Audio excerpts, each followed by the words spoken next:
வணக்கம்.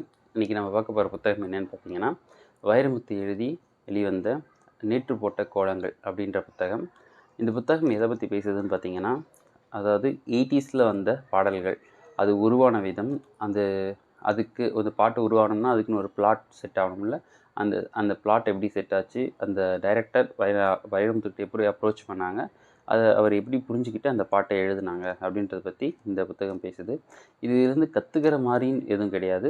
ஒரு திரைப்பட அனுபவம் எப்படி இருக்கும், ஒரு திரைப்பட பாடல் எப்படி உருவாகுது, இந்த மாதிரி அவர் சொல்கிறாரு அப்படின்றத தெரிஞ்சுக்கணும்னு விரும்புகிறவங்க இந்த புத்தகத்தை படிக்கலாம். இந்த புத்தகத்தில் வர பாடலாம் 80ஸ் பாடல்கள் அப்படின்றதுனால, இப்போ இந்த 2K கிட் அப்படின்றவங்களுக்குலாம் கொஞ்சம் ரிலேட் பண்ணிக்கிறதுக்கு கஷ்டமாக இருக்கும். அதில் ஒரு சில பாடல்கள் நமக்கு தெரிஞ்ச பாடல்களாக இருக்கும். லைக் ராசாவே உன்னைத்தான் எண்ணித்தான் அப்படின்னு சொல்லிட்டு ஒரு பாட்டு இருக்குது. தென் அந்த நிலாவைத்தான் கையில் பிடிச்சேன் அப்படின்னு சொல்லிட்டு ஒரு பாடல் இருக்குது. அப்புறம் இந்த மாதிரி ஒரு சில பாடல்கள் தெரிஞ்ச பெருமையான சாங்கெல்லாம் படிக்க கொஞ்சம் சுவாரஸ்யமாக இருந்தது. மற்றபடி பெரிய பாட்டுகள் பார்த்திங்கன்னா அவ்வளோவா தெரியாத பாடல்களாக இருந்ததுனால நமக்கு ரிலேட் பண்ணிக்க கஷ்டமாக இருந்தது. ஸோ இந்த 80ஸில் பிறந்தவங்கெல்லாம் அந்த டைமில் வந்த பாடல்கள் ரொம்ப பிடிக்கும், அதை பற்றி தெரிஞ்சுக்கணும்னு நினைக்கிறவங்க இந்த புத்தகத்தை படிக்கலாம்.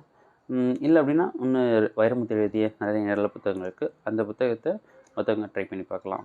ஸோ நேற்று போட்ட கோலங்கள் பை வைரமுத்து. தேங்க்யூ.